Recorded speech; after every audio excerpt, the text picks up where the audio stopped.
Friends, remember that port issue we were having across the east coast of the United States, and everyone's getting really concerned about that on the months leading up to it? Well, we now have the three largest ports in Canada are all shut down.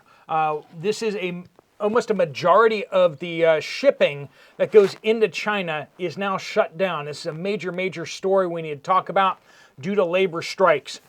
Also, we got an update here today about Oprah Winfrey taking $1 million from the Harris campaign. Of course, she's denying it. We got updates on where and how to continue supporting hurricane victims in North Carolina. We'll get some updates on that. Some good information for you guys. Also, we have a new hurricane forming in the Caribbean with lots more reports coming from you guys from all over. Let's jump into it. Welcome to the Poplar Report. I'm Steve Poplar. I'm an accountant by trade, and these are your updates that you guys are sending in. Make sure you use the word update somewhere in your comment. That makes sure it gets to the right place. And give us some sort of geographical location as well if you haven't already. Also, we do want to thank our sponsor, Genesis Gold Group. I know a lot of you guys are wondering if with this election and everything like that, you don't need to necessarily get into precious metals anymore.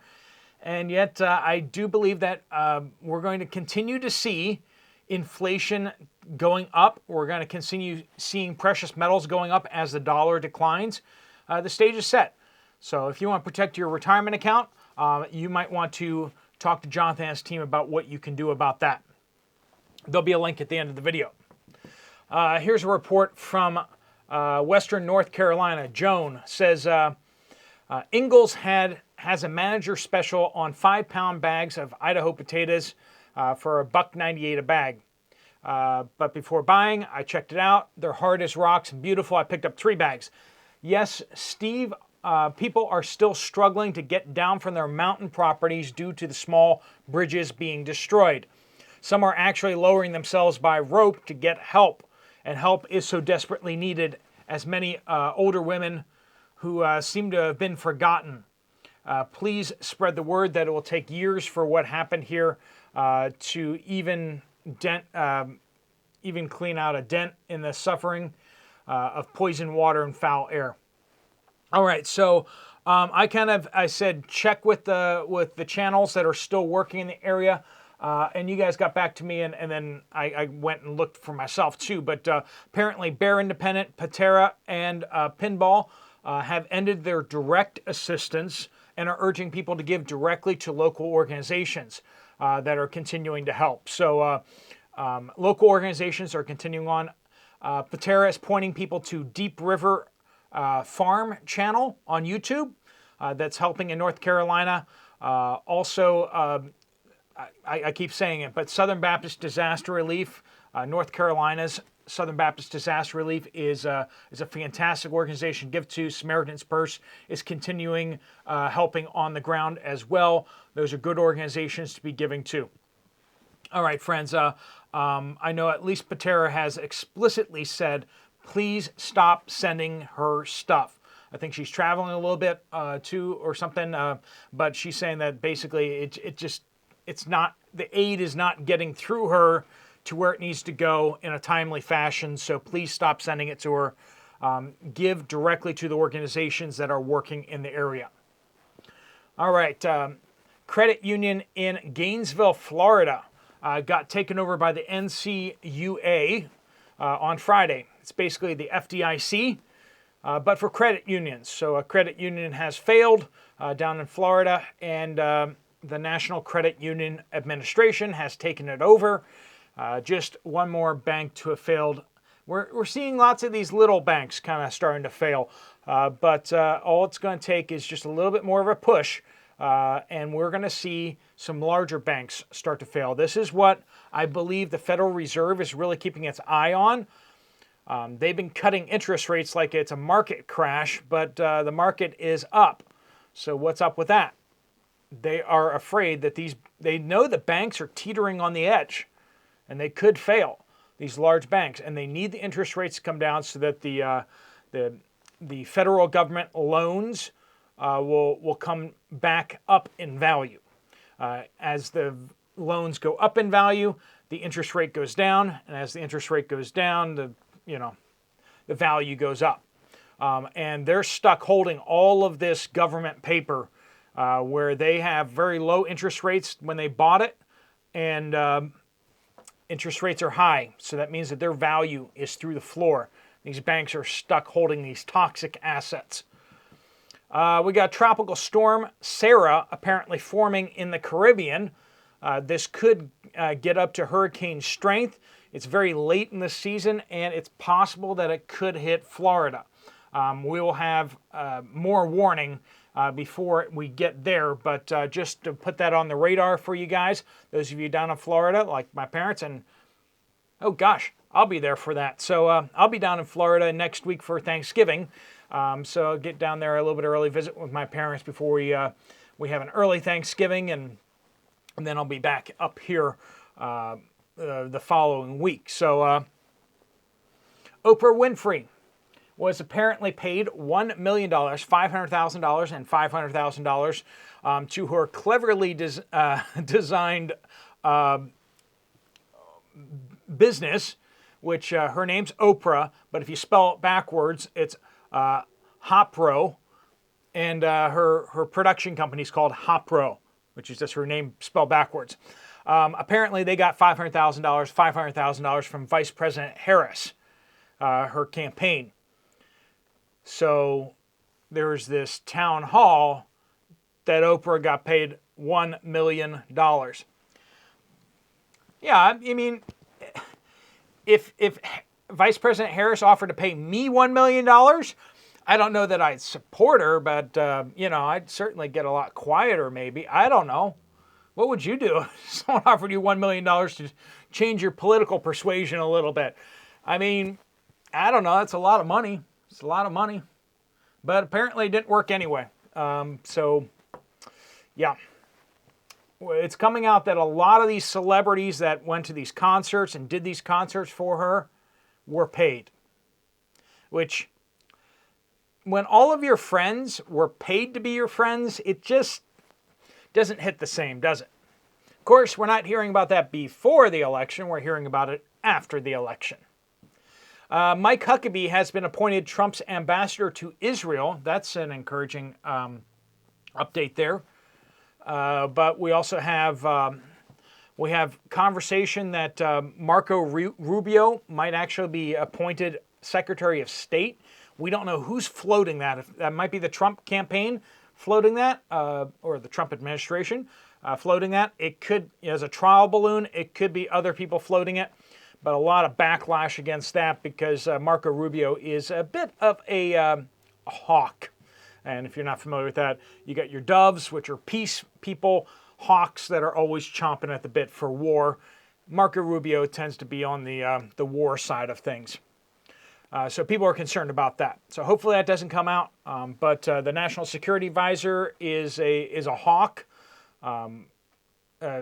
That's concerning. But as long as the administration's kind of balanced or more towards the MAGA dove side of things, then that's okay, I guess.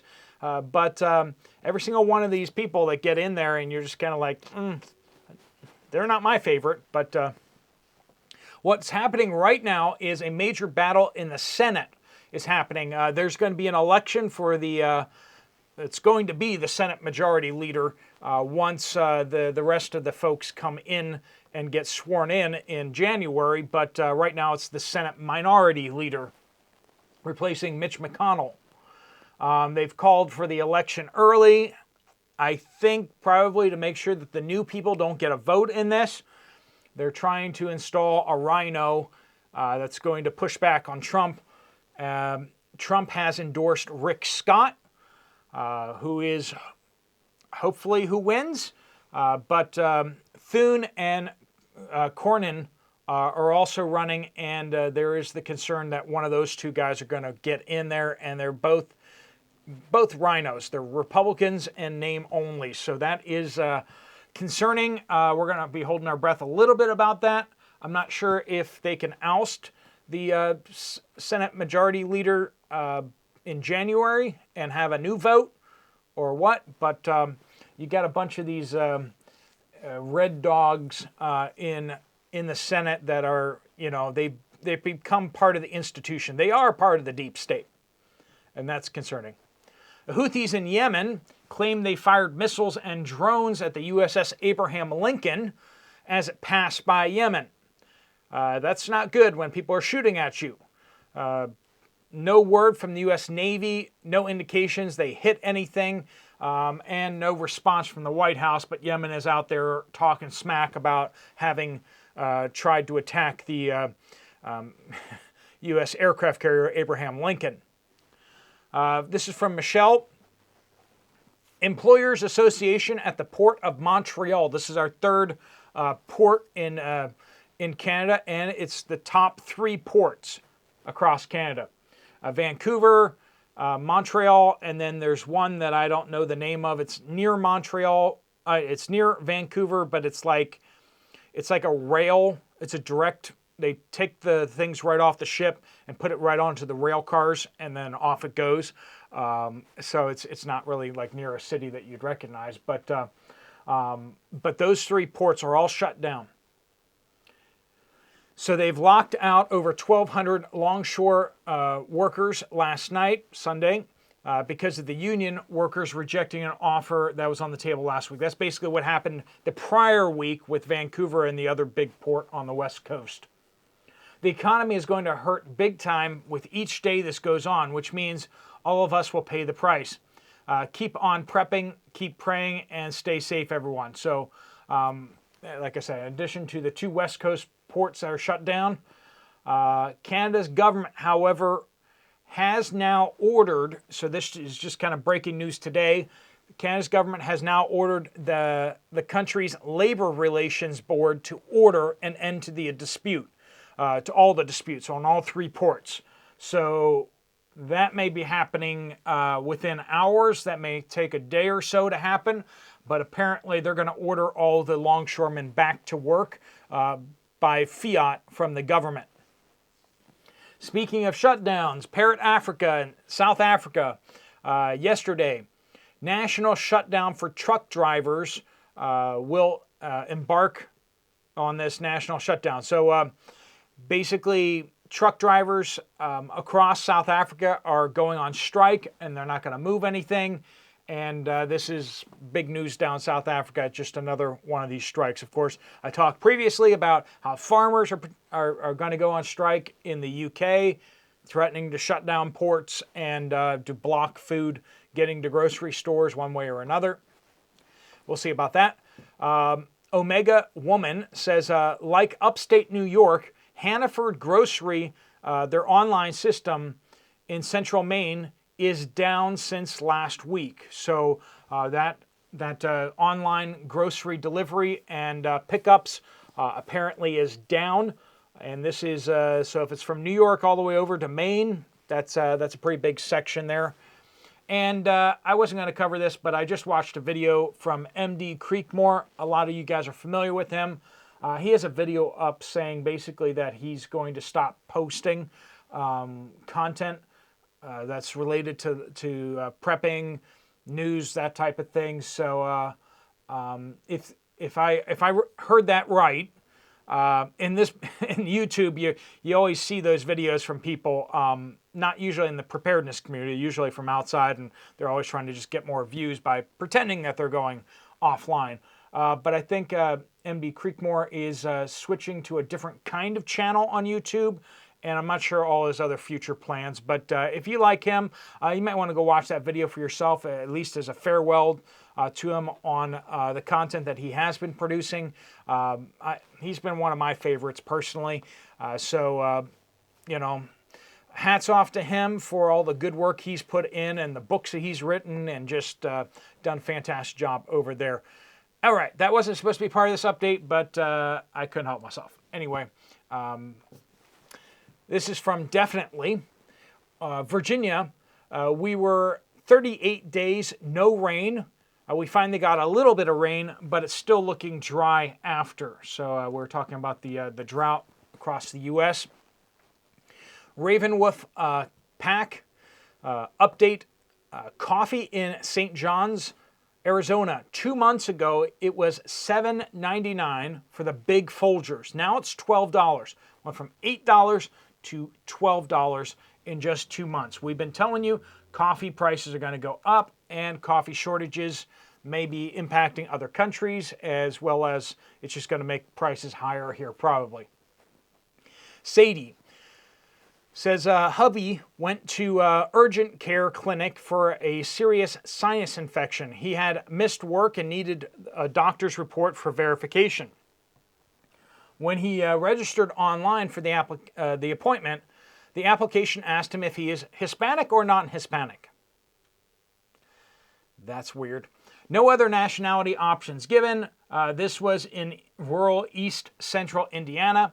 However, he was scheduled quickly and treated promptly. Maybe he checked the right box on that one. I don't know. The staff and physician were all great, finally on the mend. No thanks to Walmart pharmacy, though. When we went to pick up the 14 tablets of amoxicillin the following day, after 1 p.m., the script was not ready to be filled yet. We were told it could take 2 to 3 days to fill. There's basic antibiotics, right? They were short-staffed and very busy. Anymore, this is just an excuse for not working hard. It seems like we had the script transferred to Meijer, and it was ready in 20 minutes. Plus $4 less than Walmart. Guess who's getting my business more? Crazy world we live in. So if you're having problems with your pharmacy, you might want to just try another pharmacy because, yeah. The Last Pirate. This is kind of an encouraging update as we wrap up here. The Amish have been kicking tail in North Carolina, building small homes for the displaced residents. The Amish are doing more than the government. God bless all those who are giving all they can to help. More Americans should take a page from their playbook. God bless you all. And we do thank them for their voting here in Pennsylvania. Reports are that they may have been part of what swung Pennsylvania to the correct side of things, right? All right, friends, if you want to get some more information from Genesis Gold, there's a link right there on the screen. If you want to check out another video from this channel, there's one right up there. I'll see you over there, or I'll see you guys later. Steve Poplar of the Poplar Report out.